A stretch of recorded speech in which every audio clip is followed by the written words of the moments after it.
Breaking news. Coup in Gabon. Military officers appear on national television to announce takeover of government. Few days after President Ali Bongo of Gabon was declared the winner of the last Saturday's presidential election, report has it that military officers have announced takeover and cancellation of presidential election results and dissolution of institutions after the incumbent president, Ali Bongo, was declared winner with 64% of the votes cast.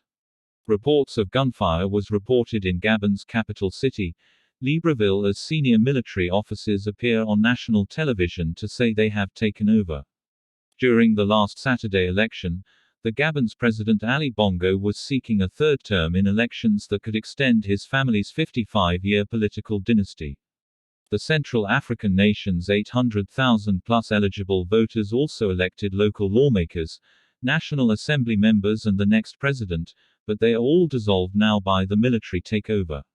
Incumbent Ali Bongo Ondimba, 64, who won his current term in office by a narrow margin, was challenged this time by economics professor and former education minister, Albert Ondo Ossa.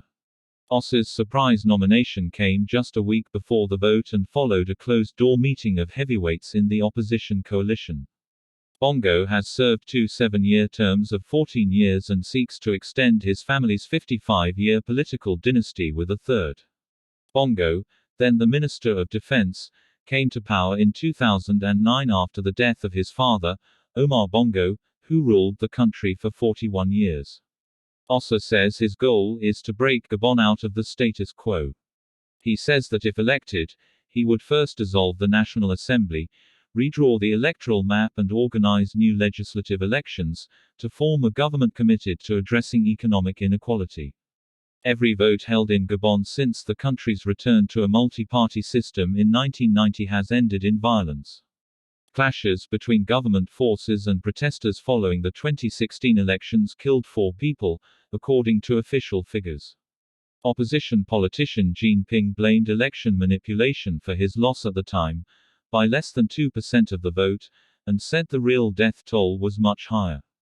By leaving rising unemployment unaddressed, the current regime is sowing the seeds of post-electoral violence, said Noel Bertrand Boudzanga, a literature professor and member of a civil society organization aimed at electoral transparency in Gabon.